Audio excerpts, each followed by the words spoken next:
हाय दोस्तों, जय हिंद। Lucent book, current affairs, speedy, एडुटेरिया, अरिहंत, टुडे, दृष्टि, एमजेटी, समान अध्ययन, समान ज्ञान दर्पण इत्यादि वार्षिक, अर्धवार्षिक, मंथली, चैप्टर बाय चैप्टर याद करने के लिए चैनल जेन स्टडी वन को सब्सक्राइब कर ले ताकि आपको आसानी से याद करने में कोई दिक्कत ना हो। चलिए आगे।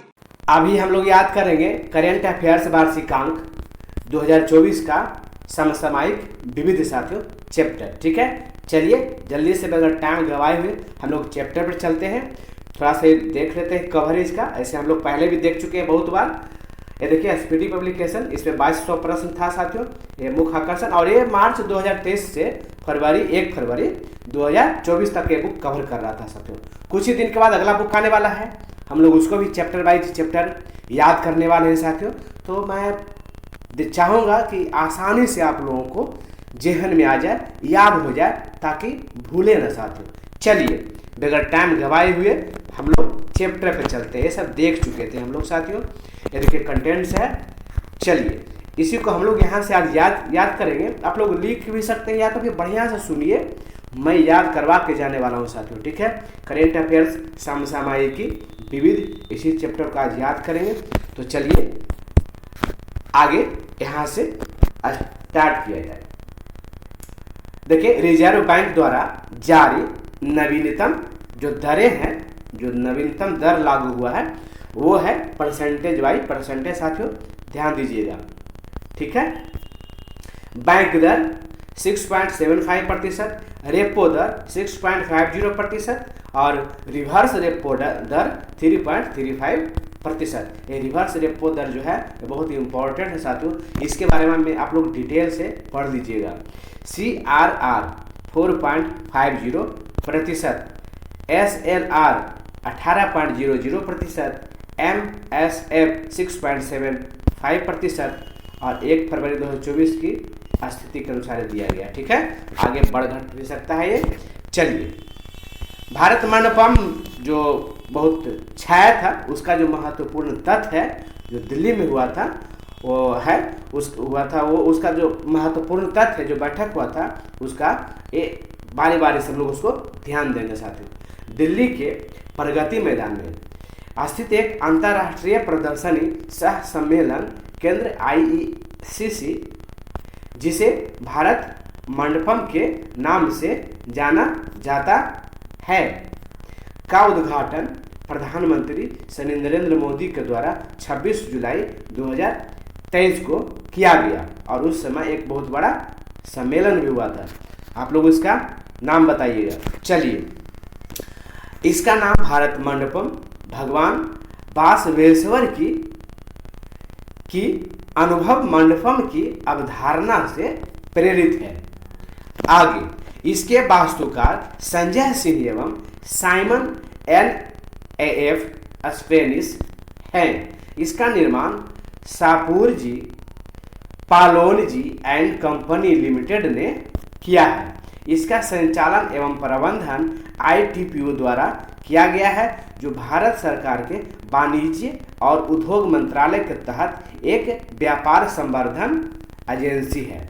ठीक है, इसका आकार अंडाकार है और इसके उच्चतम स्तर पर विंडो टू दिल्ली है, जिससे कर्तव्य पथ, इंडिया गेट और राष्ट्रपति भवन देखना बहुत ही आसान हो जाता है।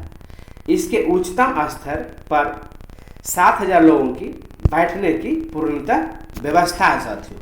चलिए आगे विश्व की सबसे बड़ी नटराज प्रतिमा, इसके बारे में थोड़ा देखेंगे। दिल्ली के प्रगति मैदान में स्थित भारत मंडपम के सामने अष्टधातु से बनी दुनिया की सबसे बड़ी नटराज प्रतिमा स्थापित की गई है। चलिए दुनिया की सबसे बड़ी, आगे 27 फुट ऊंची है, 18 टन वजनी इस मूर्ति को तमिलनाडु के स्वामी मल्लाई के राधा कृष्णन सतपथी ने तैयार किया है। इनका नाम याद रखिएगा, स्वामी मल्लाई के राधा कृष्णन सतपथी। ठीक है, आगे भारत का नया संसद भवन का जो महत्वपूर्ण तथ्य है वो देखेंगे। पीएम मोदी ने नए संसद भवन का उद्घाटन 28 मई 2023 को विनायक दामोदर सावरकर की 40वीं जयंती के अवसर पर किए हैं। जिसकी आधारशिला पीएम मोदी ने 10 दिसंबर 2020 को रखी थी और कुछ ही समय में, ज़्यादा समय नहीं लगा था बनने में, वो देखेंगे आगे में बनकर तैयार हो गया था और उद्घाटन हुआ 2023 में। चलिए, उद्घाटन को चिन्हित करने के लिए 75 रुपये का सिक्का लॉन्च किया गया, 75 रुपये का सिक्का लॉन्च किया गया और 75वां हम लोग का ये स्वतंत्रता दिवस भी था, 75 साल भी आज़ादी का हुआ, उसके उपलक्ष्य में भी था और उसके उपलक्ष्य में भी था, दोनों के उपलक्ष्य में, संसद भवन के भी और साल के भी उपलक्ष्य में ये 75 रुपये का सिक्का जो लॉन्च हुआ। चलिए, नया भवन सेंट्रल विस्टा परियोजना का हिस्सा है, जिसका निर्माण टाटा लिमिटेड ने 971 करोड़ रुपए की अनुमानित लागत से किया है। ये लागत अति बढ़ भी सकती थी, ठीक है, बढ़ा भी है साथ में।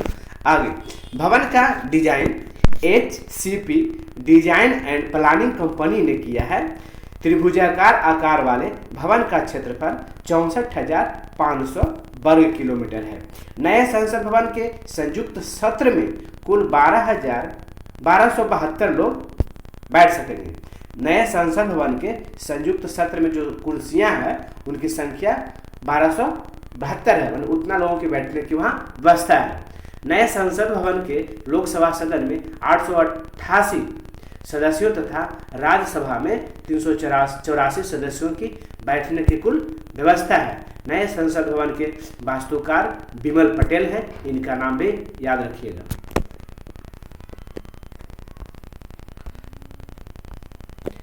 भारत के प्रमुख रामसर साइट 2021-22 साल बुक आर्द्रभूमि संरक्षण रिजर्व जम्मू कश्मीर 75वां, हाईगम आर्द्रभूमि संरक्षण रिजर्व जम्मू कश्मीर, ठाणे क्रीक महाराष्ट्र, काजिरकुलम पक्षी अभयारण्य तमिलनाडु, बाडुबुर पक्षी अभयारण्य तमिलनाडु, सुचिंद्रम बेथूर आर्द्रभूमि कॉम्प्लेक्स तमिलनाडु, चित्रागुड़ी पक्षी अभयारण्य तमिलनाडु, यशवंत सागर मध्य प्रदेश, अंशुपा झील ओडिशा, हीराकुंड जलाशय ओडिशा, तामपारा झील ओडिशा, रंगनाथिट्टू कर्नाटक, नंदा लेक गोवा, सतकोसिया गार्ज ओडिशा, बेमानूर आर्द्रभूमि कॉम्प्लेक्स तमिलनाडु, बिलोड पक्षी अभयारण्य तमिलनाडु, बांदा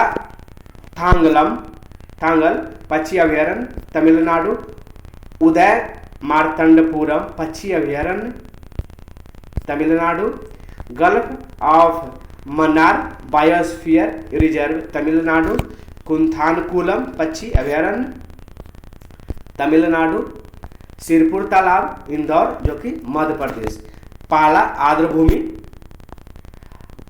सियाहा जिला मिजोरम, साख सागर झील तिरपनमा शिवपुरी मध्य प्रदेश, पिचबरम मैंग्रोव बावनमा Pichavaram Tamil Nadu, Pallikaranai marsh reserve forest Chennai Tamil Nadu, Karikili पक्षी अभयारण्य कांचीपुरम तमिलनाडु, बखीरा वन्य जीव अभयारण्य संत कबीर नगर उत्तर प्रदेश, किजड़िया पक्षी अभयारण्य जामनगर गुजरात, हैदरपुर आर्द्रभूमि उत्तर प्रदेश, भिंडवास वन्यजीव अभयारण्य झज्जर हरियाणा, सुल्तानपुर राष्ट्रीय उद्यान गुरुग्राम हरियाणा, थोल झील वन्यजीव अभयारण्य महसाना जो कि गुजरात में है, बाधवाना आर्द्रभूमि बाड़ोदरा जो कि गुजरात में, त्योसोकर झील लद्दाख, सूर सरोवर कित्थम झील आगरा उत्तर प्रदेश, लोनार झील बुल्ढाना जो कि महाराष्ट्र में है, कांवरताल झील बेगूसराय बिहार। साथियों आगे वर्तमान में कुछ इसका ये मुख्य पॉइंट है वो देख लीजिएगा। वर्तमान में भारत में रामसर टाइल्सों की कुल संख्या 75 है साथियों, अब भारत के किस राज्य में सर्वाधिक रामसर साइट है? वो तमिलनाडु में है। वहाँ रामसर साइट की संख्या है 14 साथियों, 14 है।